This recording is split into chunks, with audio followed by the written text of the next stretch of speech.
12টার মধ্যে চেকিং হবে ইনশাআল্লাহ। সিঙ্গারা খাওয়ার জন্য সবাই চলে আসছে। যত সমুদ্র দিকে যাচ্ছি তত রোদের তীব্রতা বাড়ছে। Welcome to Cox's Bazar. বাজারের সি বিচটা দেখছেন? ও রে, ফাইনালি কক্সবাজার চলে আসছি। ও আলহামদুলিল্লাহ আলহামদুলিল্লাহ, অবশেষে এই সৈকতটা দেখার জন্য কতক্ষণ রাইড করা লাগলো সেই ঢাকা থেকে। একটা ইও দেখা যাচ্ছে। এখন আমরা খাবো প্রচুর খিদে পাইছে। ক্রেডিট গোস টু হচ্ছে আমাদের লাভি ব্রোস। পরিচিত একজন ছিল ভাই বাজার রেফারেন্সে ভালো একটা রুম পেয়েছে।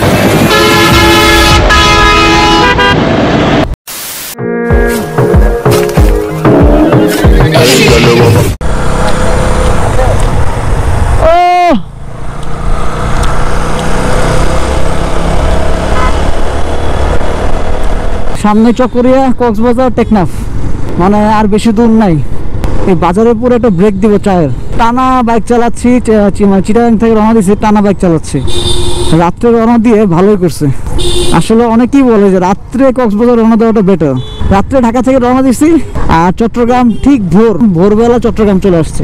আর ভোরবেলা থেকে রওনা দিলাম, এখন হয়তো ইনশাল্লাহ চেষ্টা আছে 10টা 11টার মধ্যে, মানে 12টার মধ্যে চেকিং করবো যে কোনো হোটেলে। 12টার মধ্যে চেকিং হবে ইনশাল্লাহ। এই যে দেখেন, এই কন্টেনার ওভারটেক করবো, ওভারটেক করার সুযোগই পাইতেছে না।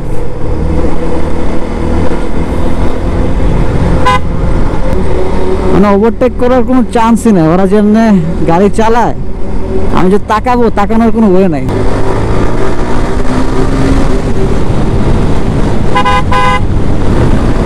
বাট ওভারটেকের ক্ষেত্রে 4B বেস্ট। মানে জাস্ট থ্রোটলটা দিবেন, জাস্ট থ্রোটল দিবেন, গাড়ি দৌড়াবেন। সিঙ্গারা খাওয়ার জন্য সবাই চলে আসছে। সিঙ্গারা বড়, চেয়ার অবস্থা খুবই খারাপ।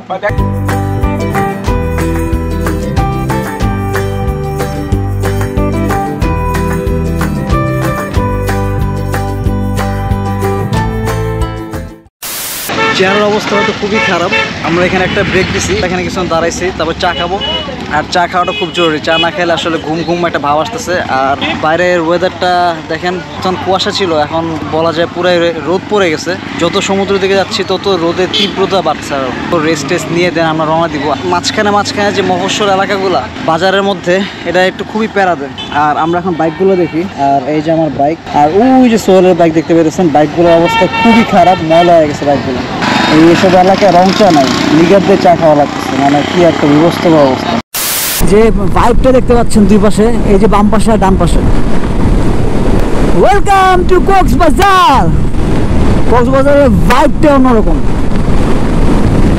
সো কক্সবাজারের যে গেটের সামনে সবাই দাঁড়ায় ছবি তুলতেছে, আমিও যাই একটা ছবি তুলি।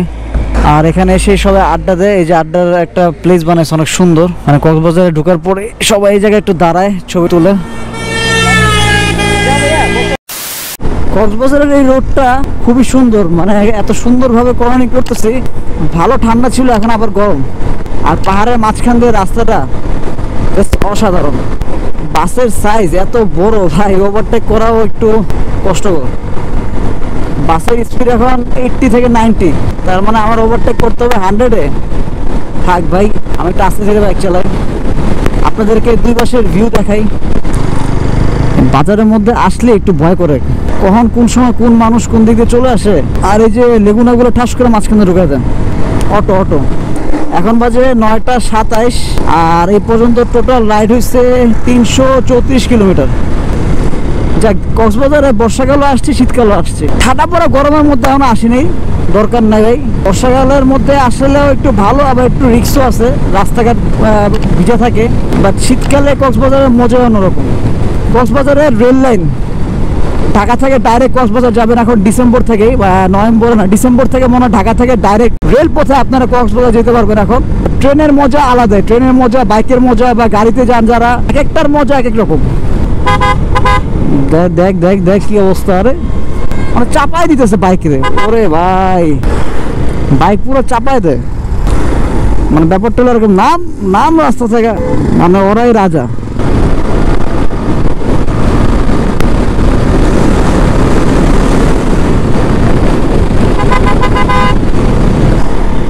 এই যে বাজারের একটা এই যে দেখেন, আরে বাপ রে বাপ, মানে মাঝখান দিয়ে হুট করে দৌড় দেওয়া যায়, কি একটা অবস্থা। একটা বাইক গাড়ি বা যে কোনো কিছু একটা অ্যাক্সিডেন্ট হতে পারে। ওই যে দেখেন, মানে ও কিন্তু তাকাই নেই পিছনে কিছু আছে নাকি নাই, ও তাকাই নেই পিছনে। দূর পর্যন্ত দেখা যাচ্ছে কক্সবাজারের সি বিচটা দেখছেন। ও রে, ফাইনালি কক্সবাজার চলে আসছি।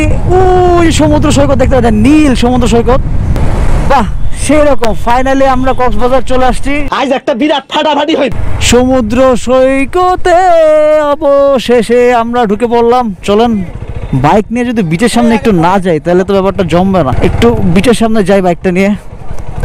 ও আলহামদুলিল্লাহ অবশেষে আমার বাইক নিয়ে সমুদ্র সৈকতে।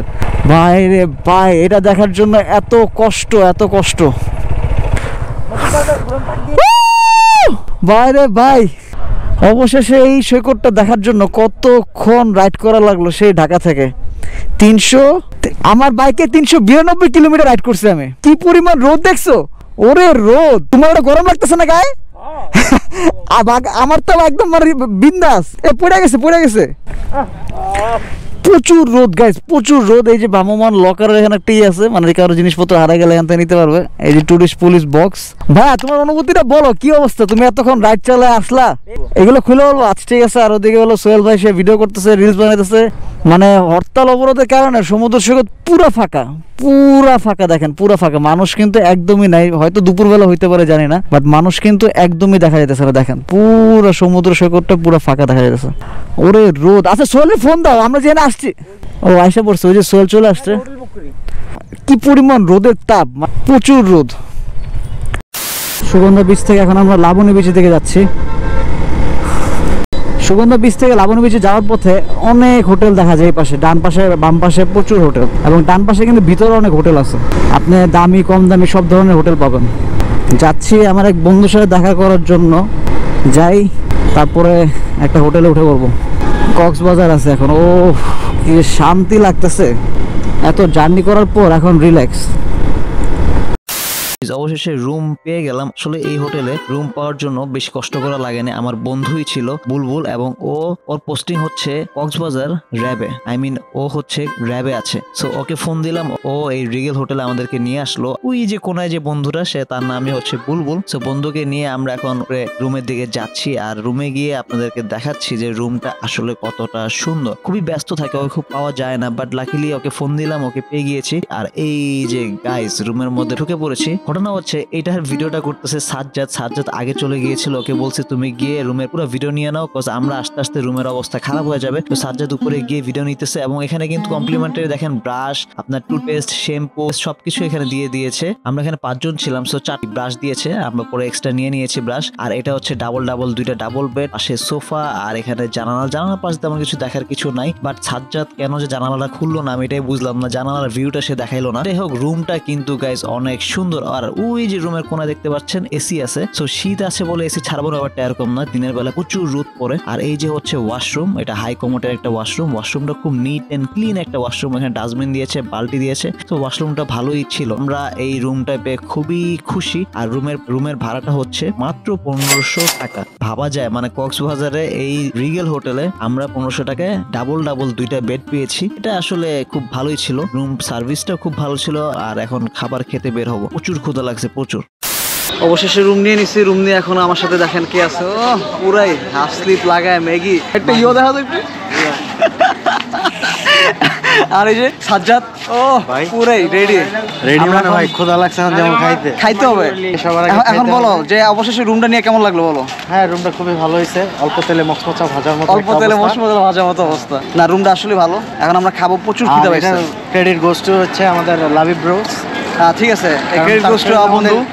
বন্ধু আসলে রুমটার জন্য আমাকে হেল্প করছে। যে কোনো কাজে আপনারা তারা নক করতে পারবেন, নাম্বারটা দিয়ে দেবো না, ঠিক আছে। আমার সাথে সোহেল আছে। সোহেল এই যে বন্ধু, সে রেডিমেডি বের হয়ে গেছে, এখন সে বিচে যাবে। অবশেষে কষ্টে রুমটা কেমন লাগলো সেটা বলো। রুম ভালো হয়েছে, অল্প তেলে মচমচা পাওয়া যায়। পরিচিত একজন ছিল, ভাইব্রাদার রেফারেন্সে ভালো একটা রুম পাইছে। এখন হচ্ছে পেট পূজা করতে হইব, কারণ কালকে রাতে লাস্ট খাইছি ভাত খাইছি এর মধ্যে টুকটাক যা খাইছি আমরা এই নাস্তা পানি খাইছি পেট ভরে আগে ভাত খেতেও তারপর সব ডিম গাইস প্রচুর ক্ষুধা পেয়েছে কজ পুরো রাইডে আমরা তেমন ভারী কোনো খাবার খাই নাই, জাস্ট চা নাস্তা সিঙ্গারা চা নাস্তা খেয়েছি। তো এখন প্রচুর খাওয়া দাওয়া করতে হবে, আমার অবস্থা খুবই খারাপ। এই রেস্টুরেন্টটা হচ্ছে আমাদের হোটেলের ঠিক পিছনেই একটা রেস্টুরেন্ট, নামটা ঠিক আমার খেয়াল নেই, সো এত কিছু চিন্তা করে নেই, জাস্ট আমরা সবাই খেতে চলে আসছি, যার কারণে ওইরকম ভাবে আমি ভিডিও করি নাই। আর এখানে একটা পুরো প্লেটে 7-8 প্রকার ভর্তা দিয়েছে, ভর্তাগুলোর নামও আমার মনে নেই কতগুলো ভর্তা দিয়েছে, বাট 4-5টা ভর্তা খুবই মজা ছিল। বলতে গেলে পুরো বাঙালি খাবার আমরা এখানে বসে খেয়েছি, কেউ কেন বিরিয়ানি রোস্ট বা গরু মুরগি এমন কোনো খাবারই নিয়ে নেই। সমুদ্র সৈকতে আসছি, অবশ্যই সামুদ্রিক মাছ খাবো, এটাই স্বাভাবিক। সো সামুদ্রিক মাছের মধ্যে কোরাল ফিশ খেয়েছি আমি। তো সবাই মিলে খাওয়া দাওয়া করতেছি একসাথে, আমার বন্ধুও ছিল। আমরা এখন খাওয়া দাওয়া করে রেস্ট নিয়ে দেন বিকেলে হয়তো আমরা সি বিচের দিকে যাবো। কালকের আমাদের গন্তব্য হচ্ছে টেকনাফ, আজকে পুরো রেস্ট করতে হবে এবং কালকে যেতে হবে টেকনাফে। আমাদের মেইন উদ্দেশ্য ছিল টেকনাফ যাবো, আর টেকনাফ থেকে আরেকটা প্লেস সাপুরি দ্বীপ, ওইটাতেও আমরা যাবো। সো আরো 2টা ভিডিও আসবে, আর ভিডিও ভালো লাগলে লাইক করতে ভুলবে না। যারা এখন সাবস্ক্রাইব করো নাই, please smash the subscribe button, আর পাশে থাকা বেল আইকনটি অবশ্যই ক্লিক করে দিবেন গাইস। अब अगर तुम लोग नए हो तो सब्सक्राइब करो। बाय।